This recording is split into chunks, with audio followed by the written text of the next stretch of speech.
നമുക്ക് അലീനയുടെയും മനുഷ്യങ്ങളുടെയും നാളത്തെ നല്ലൊരു കഥ കേട്ടാലോ? വീഡിയോ ഇഷ്ടപ്പെടുവാണെങ്കിൽ ലൈക്ക് ചെയ്ത് ഹൈപ്പ് ചെയ്യാൻ മറക്കരുത് കേട്ടോ. അങ്ങനെ നമ്മൾ കാണുന്ന ഒടുവിൽ ഷെറിന് ടോണി വന്നു കഴിഞ്ഞപ്പോൾ ഭയങ്കര സന്തോഷമായി. ടോണിയെ കെട്ടിപ്പിടിച്ചാണ് കരയുന്നത്. ടോണിച്ചായൻ വന്നല്ലോ. ഞാൻ എത്ര നാളായെന്നറിയോ കാത്തിരിക്കാൻ തുടങ്ങിയിട്ട്. ഓരോ ദിവസം ടോണിച്ചായന് വേണ്ടി കാത്തിരിക്കും. ഇന്ന് വരും നാളെ വരും എന്ന് ഓർത്ത്. ടോണിച്ചായൻ്റെ കോൾ വന്നു കഴിഞ്ഞപ്പോൾ എനിക്ക് ഭയങ്കര സന്തോഷമായി. എനിക്കറിയായിരുന്നു എന്നെ കൊണ്ടുപോകാനായിട്ട് ടോണിച്ചായൻ വരുമെന്ന്. എന്നെ കാണാതിരിക്കാനായിട്ട് ടോണിച്ചായന് പറ്റില്ലോ. അപ്പോഴേക്കും ടോണിയുടെ കണ്ണൊക്കെ നിറഞ്ഞൊഴുകി. ടോണിക്ക് മനസ്സിലായി തന്നെ എത്രമാത്രം ഷെർ സ്നേഹിക്കുന്നുണ്ട്. പക്ഷെ എന്ത് ചെയ്യാൻ പറ്റും? ഒന്നും ചെയ്യാൻ പറ്റാത്തൊരു മാനസികാവസ്ഥയിൽ ഇങ്ങനെ ടോണി നിൽക്കുകയാണ്. അപ്പോഴേക്കും ഷെറും പറഞ്ഞു, അതെ ടോണിച്ചായൻ സങ്കടപ്പെടുമൊന്നും വേണ്ട കേട്ടോ. ഞാൻ ടോണിച്ചായൻ്റെ കൂടെ വരാം. ഇനി ഇവിടെ ആരൊക്കെ തടഞ്ഞാലും ഞാൻ ടോണിച്ചായൻ്റെ കൂടെ വരും. എനിക്ക് ഭ്രാന്തൊന്നും ഇല്ലെന്നേ. ഈ വീട്ടിലുള്ളവരൊക്കെ അത് വെറുതെ പറയുന്ന. ടോണിച്ചായൻ നിൽക്കുക, ഞാൻ പെട്ടെന്ന് ഡ്രസ്സ് മാറിയിട്ട് വരാം. അയ്യോ അല്ലേ വേണ്ട, ടോണിച്ചായനെ കുടിക്കാനൊന്നും തന്നില്ലല്ലോ.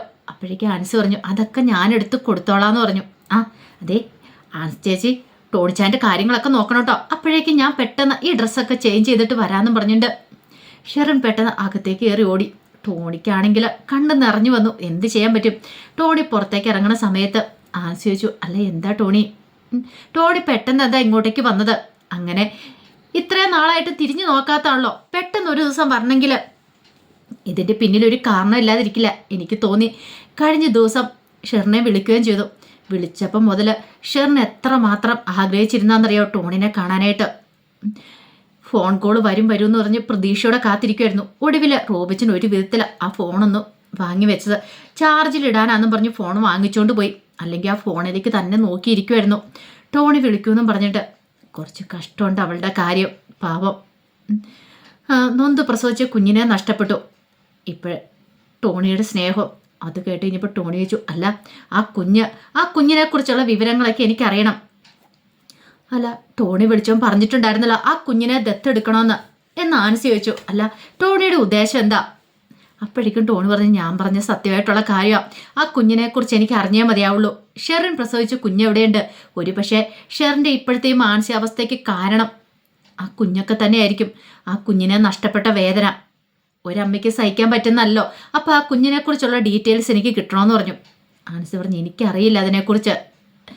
റോബിച്ചനോ അല്ലെങ്കിൽ ഹൽവിച്ചാനോടോ ഒക്കെ ചോദിച്ചാൽ അറിയത്തുള്ളൂ. അല്ലെങ്കിൽ പിന്നെ ഷെറിൻ്റെ അച്ഛനോട് ചോദിക്കേണ്ടതായിട്ട് വരും. അവർക്കും അറിയുള്ളൂ ആ കുഞ്ഞിനെക്കുറിച്ച്. എന്നോട് ആരും ഇതിനെക്കുറിച്ചൊന്നും പറഞ്ഞിട്ടില്ല ടോണി. അതുകൊണ്ട് എനിക്കറിയില്ല എന്ന് പറഞ്ഞു. ടോണി പറഞ്ഞു, അതിനെക്കുറിച്ചുള്ള ഡീറ്റെയിൽസ് എനിക്ക് കിട്ടണം, എന്നിട്ട് ഞാൻ ഇവിടുന്ന് പോകത്തുള്ളൂ എന്ന് പറഞ്ഞു. അത് കേട്ടപ്പോൾ ആൻസി പറഞ്ഞു, ഒരു വഴക്കും പ്രശ്നം ഉണ്ടാക്കാനായിട്ടാണോ ടോണി ഇങ്ങോട്ടേക്ക് വന്നിരിക്കുന്നത്? അറിയാലോ ആൽബിച്ചാനൊക്കെ അടങ്ങിയിരിക്കും തോന്നുന്നുണ്ടോ? ഇത്രയും നാളായി ടോണി ഷെറിനെ ഇവിടെ കൊണ്ടേ വിട്ടിട്ട് ഒന്ന് തിരിഞ്ഞു പോലും നോക്കിയിട്ടില്ല. പെട്ടെന്നൊരു സുപ്രഭാതത്തിൽ വന്നിട്ട് ഇങ്ങനെയൊക്കെ ചോദിച്ചിട്ടുണ്ടെങ്കിൽ അവരെന്തേലും പറയുമെന്ന് തോന്നുന്നുണ്ടോ? ടോണി പറഞ്ഞു, ആ പറയുമോ ഇല്ലയോ നമുക്ക് നോക്കാം. എന്താണെങ്കിലും രണ്ടിലൊന്ന് അറിഞ്ഞിട്ടുള്ളൂ പറഞ്ഞു ഞാൻ. പിന്നീട് ആൻസി ടോണിക്ക് ചായ എടുക്കാനായിട്ട് അങ്ങോട്ട് പോകാൻ തുടങ്ങുമ്പോഴത്തേനും റോബിച്ചൻ അങ്ങോട്ട് വന്നിട്ട് ആൻസിയോട് കാര്യങ്ങളൊക്കെ തിരക്കുന്നുണ്ട്. അവൻ എന്തിനാ ഇങ്ങോട്ടേക്ക് വന്നത്? പെട്ടെന്ന് ഇത്രയും കാലം കാത്തിരുന്നതിന് ശേഷം ഇപ്പോൾ വരാനുള്ള ഉദ്ദേശം എന്താണെന്ന് ചോദിച്ചു. അത് പിന്നെ ഷെറിൻ്റെ കുഞ്ഞിനെക്കുറിച്ചുള്ള ഡീറ്റെയിൽസൊക്കെ ചോദിച്ചിട്ടുണ്ട്. കുഞ്ഞിനെക്കുറിച്ചുള്ള ഡീറ്റെയിൽസോ? അതെ, അത് മാത്രമല്ല ആ എറണാകുളംകാർ വന്നിട്ടുണ്ടെന്നാ പറഞ്ഞ്. എറണാകുളംകാരോ? അതെ, അവർ കാരണത്തുണ്ടെന്ന് പറഞ്ഞു. അവരിങ്ങോട്ടേക്ക് ഇറങ്ങിയിട്ടില്ല. ടോണിക്ക് ഷെറിൻ്റെ കുഞ്ഞ് എവിടെയുണ്ടെന്നുള്ളതിനെക്കുറിച്ചുള്ള ഡീറ്റെയിൽസൊക്കെ കിട്ടണം പോലും. അവന് പറഞ്ഞു കൊടുക്കുന്നുണ്ട് ഞാൻ. അല്ല അവൻ അതൊക്കെ കിട്ടിയിട്ട് എന്ത് ചെയ്യാനായിട്ടാ? ആ കുഞ്ഞിനെ ദത്തെടുക്കാനാന്ന് പറഞ്ഞല്ലോ റോബിച്ചായ. ദത്തെടുക്കാനാണ് പോലും. എൻ്റെ പെങ്ങളെ ഇവിടെ കൊണ്ടുവന്ന് ഉപേക്ഷിച്ചിട്ട് പോയത് അവന്. എന്നിട്ടോ ഇപ്പോഴാ തിരിഞ്ഞു നോക്കുന്നേ. അവള് ചത്തോ ജീവിച്ചിരിപ്പുണ്ടോ എന്ന് പോലും അവൻ അന്വേഷിച്ചിട്ടില്ല. എന്നിട്ടിപ്പോൾ വന്നിരിക്കുന്ന അവനെ കാണിച്ചു കൊടുക്കാന്നൊക്കെ പറഞ്ഞുകൊണ്ട് റോബിച്ചൻ ഭയങ്കര ദേഷ്യത്തില. അപ്പോഴേക്കും ആൻസി പറഞ്ഞു, എന്തിനാ റോബിച്ച ഇങ്ങനെ ദേഷ്യപ്പെടുന്നേ? കാര്യങ്ങളൊക്കെ നമ്മൾ നല്ല രീതിയിൽ കൈകാര്യം ചെയ്യണം. എടുത്തു ചാടി ഒരു തീരുമാനം എടുക്കരുത്. ഷെറിൻ്റെ ജീവിതമാണ്. ഷെറിൻ്റെ ജീവിതം, അവളുടെ ജീവിതം പണ്ടേ നശിച്ചതാ. എല്ലാത്തിനും കാരണം അവനായിരുന്നു.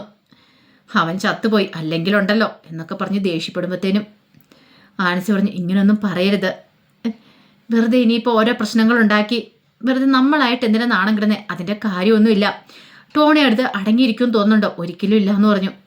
അതും പറഞ്ഞ് ആൻസി അകത്തേക്ക് അങ്ങോട്ട് കയറിപ്പോയി. ഈ സമയത്താണ് ഷെറിൻ്റെ അച്ഛനും ഹാൽബി അവരെല്ലാവരും കൂടെ അങ്ങോട്ട് വരുന്നേ. ഒരു ജീപ്പ് അങ്ങോട്ട് വന്ന് നിൽക്കുന്ന കണ്ടു. ഈ സമയത്ത് കാറിനകത്തിരുന്ന് മാമച്ചനൊക്കെ നോക്കുവാണ്. അപ്പോഴേക്കും അതിനകത്തുനിന്ന് ഷെറിൻ്റെ അച്ഛൻ ഇറങ്ങുന്ന കണ്ടു. ഷെറിൻ്റെ അച്ഛനെ കണ്ടു കഴിഞ്ഞപ്പോഴത്തേനും മാമച്ചൻ പറഞ്ഞു, അതാണ് ഷെറിൻ്റെ അച്ഛൻ പോള്. അയാൾ ഇറങ്ങി. കൂടെ ആൽബി അവരൊക്കെ ഉണ്ടായിരുന്നു. മിക്കവാറും ഇവരെ വിളിച്ചു വരുത്തിയതായിരിക്കും. ടോണി വന്നിട്ടുണ്ടെന്ന് പറഞ്ഞിട്ട്. ഇത് പ്രശ്നമാണെന്ന് തോന്നുന്നല്ലോ ഗ്രേസമ്മേ. ഗ്രേസമ്മ പറഞ്ഞു, ഇനിയിപ്പം നമ്മൾ എന്ത് ചെയ്യും? നോക്കാം. ടോണി എന്താളും വിട്ടുകൊടുക്കുമെന്ന് തോന്നില്ല. അവൻ എന്തെങ്കിലും വിവരം കിട്ടാതെ അവൻ വരവെന്ന് തോന്നില്ല. രേവതിക്കുട്ടി പറഞ്ഞു, ഇനിയിപ്പം നമ്മൾ എന്ത് ചെയ്യും? നമ്മളോടും വഴക്കുണ്ടാക്കുവോ? നോക്കട്ടെ, എന്ത് വന്നാലും ശരി. നമ്മൾ ഇനിയിപ്പോൾ രണ്ടിലൊന്നും അറിയാതെ ഇവിടുന്ന് പോകുന്നില്ല. ടോണി കാര്യങ്ങളൊക്കെ അറിഞ്ഞിട്ട് വരുമെന്നല്ലേ പറഞ്ഞത്. നമുക്ക് നോക്കാമെന്ന് പറഞ്ഞു. കുഞ്ഞിനെക്കുറിച്ചുള്ള ഡീറ്റെയിൽസൊക്കെ അവൻ ചോദിക്കുമായിരിക്കും. അവർക്ക് എന്തേലും അറിയാമെങ്കിലും അവരത് പറയുമെന്ന് തോന്നില്ല. പക്ഷേ എങ്കിൽ ഇപ്പോഴും ടോണിയുടെ ഭാര്യ ഷെറിന്. അപ്പം പിന്നെ അവർക്ക് കൂടുതലൊന്നും പറയാതിരിക്കാനും പറ്റില്ല എന്ന് പറഞ്ഞു. ഈ സമയത്ത് ആൽബി അവരെല്ലാവരും കൂടെ സിറ്റൗട്ടിലേക്ക് കയറി ചെല്ലുമ്പോഴത്തേനും റോബിച്ചൻ അങ്ങോട്ടേക്ക് ഇറങ്ങി വന്നു. റോബിച്ചനെ കണ്ടു കഴിഞ്ഞപ്പോഴത്തേനും ഷെറിൻ്റെ പപ്പ ചോദിച്ചു, എന്തിനാണ് അവൻ ഇങ്ങോട്ടേക്ക് വന്നേ? ആ ടോണി ഇവിടെ വന്നിട്ടുണ്ടെന്ന് പറഞ്ഞല്ലോ. അത് പിന്നെ പപ്പ, അവൻ വന്നിരിക്കുന്നത് ഷെറിൻ്റെ കുഞ്ഞിനെക്കുറിച്ചുള്ള വിവരങ്ങളൊക്കെ അറിയാൻ വേണ്ടിയിട്ടാണ്. ഷെറിൻ്റെ കുഞ്ഞിനെക്കുറിച്ചോ? അതെ, അതിനെക്കുറിച്ചുള്ള കാര്യങ്ങളൊക്കെ അറിയാൻ വേണ്ടിയിട്ടാണ് അങ്ങനെ ആൻസിയോട് പറഞ്ഞത്. അല്ല, അവനെന്തിനാ ഇപ്പോൾ ആ ഡീറ്റെയിൽസൊക്കെ അറിയണേ? അതിനെക്കുറിച്ച് അറിയില്ല. കുഞ്ഞിനെ ദത്തെടുക്കാനാന്നൊക്കെ പറയുന്നുണ്ട്. ഇതിനകത്ത് എന്തെങ്കിലും ചതി ഉണ്ടോയെന്ന് പോലും അറിയില്ല പപ്പ. നമ്മൾ സൂക്ഷിക്കണമെന്ന് പറഞ്ഞു. നമുക്ക് ആ കുഞ്ഞിനെക്കുറിച്ചൊന്നും അറിയില്ല. പറഞ്ഞത് കേട്ടല്ലോ. അത് കൂടുതലൊന്നും ആരും പറയണ്ടെന്ന് പറഞ്ഞു. വാ, അവനെ ഒന്ന് കാണട്ടെ എന്ന് പറഞ്ഞു. അങ്ങനെ ടോണിയുടെ അടുത്തേക്ക് അവർ ചെല്ലുവാണ്. പിന്നീട് ആൽബി ചോദിച്ചു, നീ എന്തിനാടാ ഇങ്ങോട്ടേക്ക് വന്നേ? അത് പിന്നെ എനിക്കിവിടെ വന്നുകൂടെ? എൻ്റെ ഭാര്യ വീടല്ലേ? ഭാര്യ വീടാണ് പോലും. 1 വർഷക്കാലമായിട്ട് നിനക്ക് ഈ ഭാര്യ വീടില്ലായിരുന്നല്ലോ. പിന്നെ പെട്ടെന്ന് എന്താണ് നിനക്കൊരു ബോധോദയം ഉണ്ടായോ? മര്യാദയ്ക്ക് പൊയ്ക്കോണം ഇവിടുന്ന്. അപ്പോഴേക്കും ടോണി പറഞ്ഞു, അങ്ങനെ അങ്ങോട്ട് പോകാൻ വേണ്ടി വന്നൊന്നുമല്ല ഞാൻ. അങ്ങനെ അങ്ങോട്ട് പോവാനോ? എൻ്റെ ഭാര്യ ഇവിടെയുള്ള ഷെറിന്. പിന്നെ നിങ്ങളെന്നെ ചതിച്ച് ഈ വീട്ടിലേക്ക് ഷെറിൻ്റെ ഭർത്താവാക്കി കൊണ്ടുവന്നുള്ള കാര്യങ്ങളൊക്കെ എനിക്ക് മനസ്സിലായതിന് ശേഷം ഞാൻ അവളെ ഈ വീട്ടിൽ കൊണ്ടുവന്ന് വിട്ടേ. ആ കഥകളെക്കുറിച്ചും കൂടുതൽ ഞാൻ പറയണ്ടല്ലോ. എനിക്കറിയണം ഷെറിൻ പ്രസവിച്ച ആ കുഞ്ഞ് എവിടെയുണ്ടെന്നുള്ള കാര്യങ്ങളൊക്കെ. അത് കേട്ടതും പോള് പറഞ്ഞു, പറയാൻ സൗകര്യമില്ല. നീ എന്ത് ചെയ്യൂടാ? എന്ത് ചെയ്യുമെന്ന് ഞാൻ കാണിച്ചു തരാം. പറഞ്ഞില്ലെങ്കിൽ അതിന് വേണ്ടുന്ന കാര്യങ്ങളൊക്കെ ഞാൻ ചെയ്യും. പിന്നെ നിങ്ങളുടെ മോളകത്ത് കിടക്കുന്നുണ്ടല്ലോ, അവളുടെ മാനസികാവസ്ഥ എന്താ നിങ്ങൾ ചിന്തിച്ചോ? എന്നെ കാണാത്തോണ്ടല്ല, അവളുടെ കുഞ്ഞിനെ അവൾക്ക് നഷ്ടപ്പെട്ടതിൻ്റെ വേദന. അവൾ എന്നോടൊപ്പം ജീവിച്ചിരുന്ന സമയത്ത് അവൾ എങ്ങനെയായിരുന്നു നിനക്കറിയാവോ? ആദ്യമൊന്നും കുഴപ്പമില്ലായിരുന്നു. പിന്നെ കുഞ്ഞിനെ കാണാതെ വന്നു കഴിഞ്ഞപ്പോഴാണ് അവൾക്ക് ഈ വിഭ്രാന്തി ഉണ്ടായി തുടങ്ങിയത്. ഞാൻ എത്രമാത്രം സഹിച്ചിട്ടുണ്ടെന്നറിയാവോ? അതൊന്നും നിങ്ങളോട് പറഞ്ഞിട്ട് കാര്യമില്ല. നിങ്ങളൊക്കെ എല്ലാത്തിനും കാരണമെന്ന് പറഞ്ഞു. അപ്പോഴേക്കും പോള് പറഞ്ഞു, ഇവനെ പിടിച്ച് പുറത്തേക്ക് തള്ളി വിടറാന്ന് പറഞ്ഞു. അവൻ വന്നിരിക്കുന്നു എന്ന് പറഞ്ഞു. അപ്പോഴേക്കും ടോണി പറഞ്ഞു, എൻ്റെ ദേഹത്ത് കൈ വെച്ചാണ്ടല്ലോ, ഒന്നിനെ ഞാൻ വെറുതെ വിടത്തില്ല. പക്ഷെ ഇപ്പം ഞാൻ പോകുന്നുണ്ട്. പക്ഷെ ഇതും കൊണ്ടെല്ലാം അവസാനിച്ചെന്ന് കരുതണ്ട. ഞാൻ വീണ്ടും വരും. എന്തിനാണെന്നറിയാവോ? ഷെറിൻ്റെ കുഞ്ഞെവിടെയെന്ന് അറിയാൻ വേണ്ടിയിട്ട്. ആ കുഞ്ഞെവിടെയെന്ന് അറിഞ്ഞു കഴിഞ്ഞാലോ എനിക്ക് സമാധാനം ആവത്തുള്ളെന്ന് പറഞ്ഞു. എങ്കിൽ നീ അറിഞ്ഞത് തന്നെ. പക്ഷെ ടോണിയും വിട്ടുകൊടുക്കാൻ ഉദ്ദേശിച്ചില്ല. ടോണിയും വെല്ലു വിളിച്ചിട്ടാണ് അവിടെ നിന്ന് ഇറങ്ങുന്നത്. അങ്ങനെ ടോണി വന്ന് വണ്ടിയിലേക്ക് കയറി കഴിഞ്ഞപ്പം മാമച്ചൻ ചോദിച്ചു, എന്തായടാ? അവരൊന്നും വിട്ടു പറയാൻ കൂട്ടാക്കുന്നില്ല. അങ്ങോട്ട് വിഷമിക്കൊന്നും വേണ്ട. ഇതെന്ത് ചെയ്യണമെന്ന് എനിക്ക് എങ്ങനെ കൈകാര്യം ചെയ്യണമെന്ന് നന്നായിട്ടറിയാം. ആ കുഞ്ഞെവിടെയാണെന്നുള്ള കാര്യങ്ങളൊക്കെ നമ്മളറിയും. അധികം വൈകാതെ നമ്മൾ ആ കുഞ്ഞിലേക്ക് എത്തുകയും ചെയ്യുമെന്ന് പറഞ്ഞു. അല്ല, അവരെന്തെങ്കിലും പറഞ്ഞോ? അവരൊന്നും പറഞ്ഞിട്ടില്ല. അപ്പോഴേക്കും ഗ്രേസമ്മ ചോദിച്ചു, ഷെറിനോ? അത് കേട്ടപ്പോൾ ടോണിയുടെ മുഖമൊക്കെ അങ്ങോട്ട് മാറി. ടോണി പറഞ്ഞു, ഷെറിൻ്റെ കാര്യം ഓർത്തിട്ടാ വിഷമം. അവൾക്ക് ഭയങ്കര സങ്കടമുണ്ട്. അവളെ ഞാൻ കൂട്ടിക്കൊണ്ട് പോകാനായിട്ട് വന്നാന്ന് കരുതിയിട്ട് അവളുടെ ഡ്രസ്സൊക്കെ ചേഞ്ച് ചെയ്യാനായിട്ട് പോയിരിക്കുക. അതൊക്കെ ഓർക്കുമ്പോൾ ഗ്രേസമ്മ ചോദിച്ചു, എങ്കിൽ പിന്നെ അവളെ കൂട്ടിക്കൂടെ ടോണി? ഇനി എന്തിനാ ഇങ്ങനെ? ടോണി അതിന് മറുപടിയൊന്നും പറഞ്ഞില്ല. അങ്ങനെ അവർ തിരികെ പോവാണ്. ഈ സമയത്ത് ഷെറിൻ ഭയങ്കര പ്രതീക്ഷയോട് കൂടിയിട്ട് ബാഗൊക്കെ എടുത്തുകൊണ്ട് പുറത്തേക്ക് വരിക. കുറച്ച് ഡ്രസ്സൊക്കെ ബാഗിനകത്ത് എടുത്ത് വെച്ചിട്ടുണ്ടായിരുന്നു. അപ്പോഴേക്കും ആൻസിച്ചു, ഷെറിനെ നീ അങ്ങോട്ടാ? ടോണിച്ചാൻ എന്നെ കൊണ്ടാൻ വന്നിട്ടുണ്ട്. ആൻസി ചേച്ചി ഇതെന്താ പറയണേ? എനിക്ക് പോവണ്ടേന്ന് ചോദിച്ചു. ഷെറിനെ, ഇപ്പം നീ പോകണ്ട, പിന്നെ പോയാൽ മതി. പിന്നെ എപ്പോൾ പോകാനായിട്ട്? ഞാൻ എത്ര ദിവസമായി കാത്തിരിക്കുന്ന അറിയാവോ? പെട്ടെന്ന് ആൻസി തടഞ്ഞു. ബാഹ ഇങ്ങോട്ട് മേടിച്ചു. ഇങ്ങോട്ട് വന്നേ, ഞാൻ കാര്യങ്ങൾ പറയാം. ടോണി പോയിട്ട് പിന്നെ വരാമെന്ന് പറഞ്ഞു. പിന്നെ വരാമെന്നോ? എപ്പം? വരൂന്നേ, അവൻ ഇനി വരും. ഞാൻ പറഞ്ഞ വിശ്വാസമില്ലേന്ന് ചോദിച്ചു. അത് കേട്ടപ്പോൾ ഷെറിൻ്റെ മുഖമൊക്കെ അങ്ങോട്ട് മാറി. ഷെറിന് മനസ്സിലായി തന്നെ കൂട്ടിക്കൊണ്ടു പോകാൻ വന്നതല്ലെന്ന്. ഷെറി മുറിയിലേക്ക് പോയിട്ട് അവിടെ ഇരുന്ന് വിതിമ്പ് കരയുവാണ്. സങ്കടം സഹിക്കാൻ പറ്റില്ല. ആ കാഴ്ച കണ്ടു കഴിഞ്ഞപ്പോൾ ആൻസിക്ക് സങ്കടമായി. പാവം പ്രതീക്ഷയോടുകൂടി കാത്തിരുന്ന ടോണിയുടെ ഒപ്പം പോകാമെന്ന് കരുതിയിരുന്ന എല്ലാം ഒരു നിമിഷം കൊണ്ട് നശിച്ചല്ലോ എന്നൊരു ചിന്തയായിരുന്നു. പിന്നീട് പോയിട്ട് ഷെറിൻ എന്ത് ചെയ്തു, അവിടെ ഒരു കുഞ്ഞുടുപ്പ് വെച്ചിട്ടുണ്ടായിരുന്നു. ആ ഉടുപ്പെടുത്ത് നെഞ്ചോട് ചേർത്ത് പിടിച്ചിട്ടിരുന്ന് കരയുവാണ്. എല്ലാം കൂടി ഷെറിന് വീണ്ടും മാനസിക നില തെറ്റാനായിട്ട് തുടങ്ങിയിട്ടുണ്ടായിരുന്നു. വല്ലാത്തൊരവസ്ഥയായി പോയി ഷെറിൻ്റെ.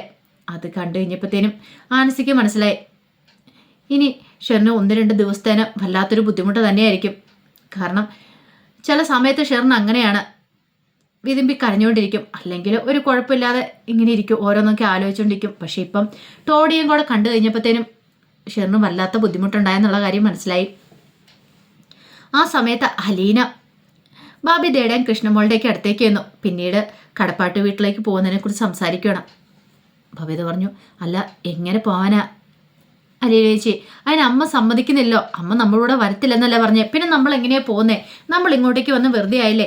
ഒരു കാര്യം ചെയ്യാം, നമുക്കൊന്നുകൂടെ പോയി സംസാരിച്ചു നോക്കാം. അതിന് അമ്മ സമ്മതിക്കുമോ? ഞാനും കൂടെ വരാമെന്ന് പറഞ്ഞു. അങ്ങനെ അവരൊക്കെ എല്ലാവരും കൂടെ ചേർന്നിട്ട് അലീനയും കൂടെ ചേർന്നിട്ടാണ് വൈജയന്തിയുടെ അടുത്തേക്ക് ചെല്ലുന്നേ. അങ്ങനെ വൈജയന്തി ചോദിച്ചു, എന്താന്ന് ചോദിച്ചു. അപ്പോഴേക്കും ബബിത ചോദിച്ചു, അല്ല അമ്മ വരുന്നില്ലേ കടപ്പാട്ടൂർക്ക്? എന്നും ഇവിടെ നിൽക്കാനാണോ?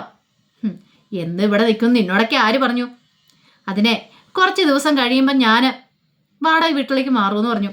കൃഷ്ണമോള് പറഞ്ഞു, എന്നാലും അമ്മ കടപ്പാട്ടൂർക്ക് വരുന്നില്ലല്ലേന്ന് ചോദിച്ചു. അതിനുള്ള മറുപടിയൊക്കെ നിന്നോടൊക്കെ ഞാൻ പറഞ്ഞിട്ടുണ്ട്. ഈ ഒരുമ്പെട്ടവൾ അവിടെ ഉള്ളപ്പം ഞാൻ അങ്ങോട്ടേക്ക് വരുമെന്നോ? ഒരിക്കലും ഇല്ല. അപ്പോഴേക്കും അലീന പറഞ്ഞു, ഞാൻ പോയിക്കോളാം മാഡം, 2-3 ദിവസത്തിനുള്ളിൽ ഞാൻ പോയിക്കോളാം. പോകാന്നോ? എടി ഇത് കേൾക്കാൻ തുടങ്ങിയിട്ട് ഞാൻ എത്ര ദിവസമായെന്നറിയാവോ? കുറേ നാളായി കേൾക്കാൻ തുടങ്ങിയിട്ട്. ഇന്ന് പോവും, നാളെ പോവും, മറ്റന്നാൾ പോകുന്ന. അങ്ങനെ നീ എന്നെ പറ്റിക്കാൻ നോക്കൊന്നും വേണ്ട. ഞാൻ അങ്ങോട്ട് വരാൻ പോകുന്നില്ല. മര്യാദയ്ക്ക് നീ പോയാൽ മതി. നീ പോയിട്ടോ ഞാൻ അവിടേക്ക് കാലെടുത്ത് കുത്തുള്ളൂ. അലീന പറഞ്ഞു, മാഡം അങ്ങനെ പറയരുത്. ഞാൻ പോകുന്നു വാക്ക് പറഞ്ഞ വാക്കാം. പിന്നെ നീ വാക്ക് പറഞ്ഞു പോലും നീ പോയി കാണിക്കടി. അത് അന്തസ്സാ. അതെങ്ങനെയാ? അട്ടയെപ്പോലെ കടിച്ചു കിടക്കുമല്ലേ? കണ്ടവൾമാരൊക്കെ പിഴച്ച് പ്രസവിച്ചുണ്ടായ സന്തതിയല്ലേ? അത് കേട്ടപ്പോൾ കൃഷ്ണമോളുടെ മുഖമൊക്കെ അങ്ങോട്ട് ചുമന്ന് വന്നു. കൈ ചൂണ്ടി അമ്മയോട് പറയണമെന്നുണ്ട് ഇത് അമ്മ പിഴച്ച് പ്രസവിച്ച മോളാന്നുള്ള കാര്യം. പക്ഷേ കൃഷ്ണമോളിങ്ങനെ അടക്കി വെച്ചേക്കും ആ ദേഷ്യം. അപ്പോഴേക്കും ബബിത പറഞ്ഞു, അമ്മ എന്തൊക്കെയാണ് പറയണമെന്ന് ചോദിച്ചു. മിണ്ടരുത് നീ. നിന്നെയൊക്കെ കയ്യിലെടുക്കാൻ അവൾക്ക് പറ്റി, പക്ഷെ എന്നെ കയ്യിലെടുക്കാൻ പറ്റില്ല. അവള് ഈ പിശാച് എന്നാ കുടുംബത്ത് കയറിയോ അന്ന് തുടങ്ങിയ കഷ്ടകാലം. ഇവൾ ആ വീട്ടിൽ നിന്ന് ഇറങ്ങണം, എങ്കിലും ഞാൻ ആ വീട്ടിൽ കാലു കുത്തോളൂ. എല്ലാരെയും ഇവള് കയ്യിലെടുത്തു, പക്ഷേ ഈ വൈജയന്തിയെ മാത്രം കയ്യിലെടുക്കാൻ ഇവള് നോക്കണ്ട. അപ്പോഴേക്കും അലീന പറഞ്ഞു, മാഡം ഞാൻ ആരും കയ്യിലെടുക്കാനൊന്നും നോക്കിയിട്ടില്ല. നോക്കാഞ്ഞിട്ടാണോടി ആ വീട് നീ കൈപ്പിടിയിൽ ഒതുക്കി വെച്ചിരിക്കുന്നേ? മൊത്തം അധികാരം നിനക്കല്ലേ? ഞാൻ അവിടെ ആരാ? ഒരു പട്ടിയുടെ വിലയെങ്കിലും എനിക്കുണ്ടോ? എന്നിട്ട് അവള് പറയുന്നു പോലും.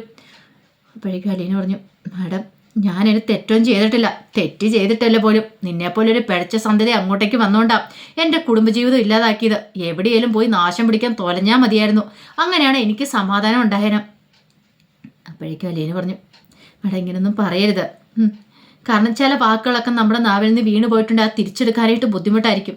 ദേഹത്തൊരു മുറിവ് വന്നിട്ടുണ്ടെങ്കിൽ അത് മരുന്ന് വെച്ച് പുരട്ടി കുറച്ച് കാലം കഴിയുമ്പോൾ അത് ഉണങ്ങും.